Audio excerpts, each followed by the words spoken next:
Hello, this is Maurice Kempner, and I'm an attorney, a real estate broker, coach, and consultant. Welcome to True Legacy Wealth Media. Today, we're going to talk about how a business compares to a job when it comes to multi-generational wealth. So if we have in one column a job, we know from discussing wealth before, and we've done a video on that, and there's a link below on the wealth video if you want to watch that. But wealth is basically made up of who you know, what you know, and financial assets, or human intellectual assets, and financial assets is other terms that other people use, and it goes on like that. So these human assets, when you have a job, these are all the connections you make in your job. These are all the people you know over time.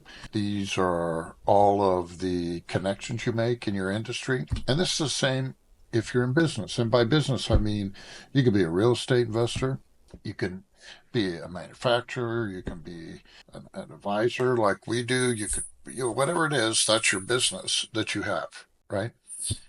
It's not necessarily a business in the way you think. It could be maybe you have a bunch of storage units you rent. I mean, these are all business. So you have some kind of business that's generating income, and that's what you're living on. Okay. Now, with these human assets in the business, you have your attorneys, accountants, bookkeepers, consultants, you have clients. These are all your human assets there. Other people in the industry you get to know and you talk to. In human assets in your job, it's all the other people you know. So let's say you're a school teacher. That's your job. Well, it's all the other teachers you know. It's the education authorities you learn to get to know over the years.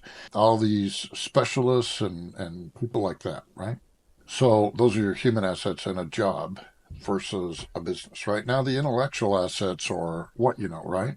So you have your degrees, you have your teaching degrees when you have a job, you have your education, whether it be self-education, seminar skills, books you read, or business education from college, whatever it is, experience in business. You have all these skills, knowledge, degrees, everything. And this is stuff in the business and your teaching job or whatever job it is that makes you good at what you do. And the more you go on, the more experience you get. Okay.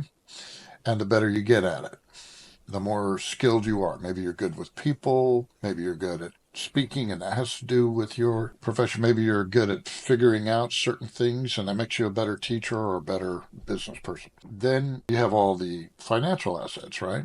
So, whatever your retirement is when you're a teacher, a lot of teachers have these civil retirements that just die with them, or they go to their spouse and then they die. They end. Those retirement funds end. But the business, if the business is done right, you can have retirement funds if you want to, but the business itself doesn't necessarily die. It's just a business that makes income, and as you get older, more and more people do more of the things in the business and start to replace you, right? So now let's look at these two columns here, these two sets of circumstances. Let's see what happens at the end of life as far as multi-generational wealth is concerned. The teacher, police officer, college professor, whatever it is, whatever your job is, all those human connections, they just die with you. Your heirs that you're going to pass all this on to, what use is that stuff to them? They're not going to use it. There's nothing they can do with it. But if you have a business, all those connections you've made, you share those with your heirs, they continue on with your heirs, right? Your heirs still have all those connections, they can still use them. It's the same with intellectual skills. You have a job. What happens? All your teaching skills, all your degrees in teaching, or whatever it is you do, engineering, whatever it is, just dies with you. Now, if you have some kind of business that uses teaching and engineering degrees, that's different. And if you teach your kids all of these things and you teach them all these skills are passed on to the next generation and they can use it, but they can't use skills from a job. They can't inherit your job. That's the bottom line here.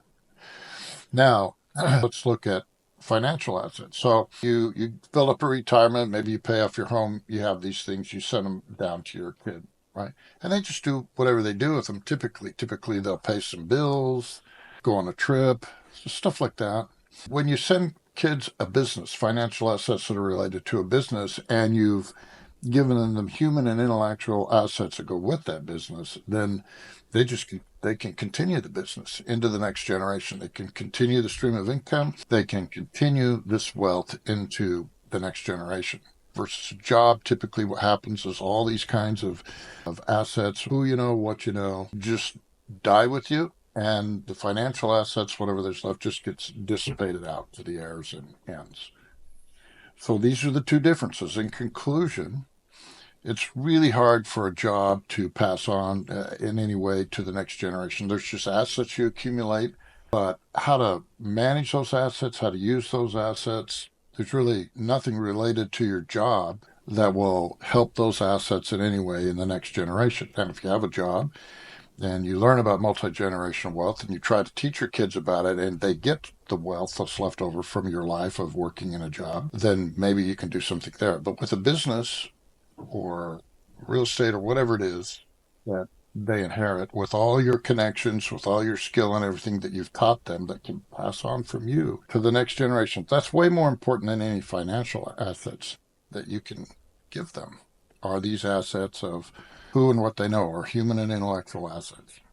Now, the financial assets, if they have the right human and intellectual assets, this is the Chinese proverb: teach a man to fish and you feed him for life, right? That's not what happens with a job typically. So that's the difference. Think about it. It's why I think it's better, and it's why my advice is get some kind of business or real estate or other something on the side. Start with that, build up if you have a job, and go from there.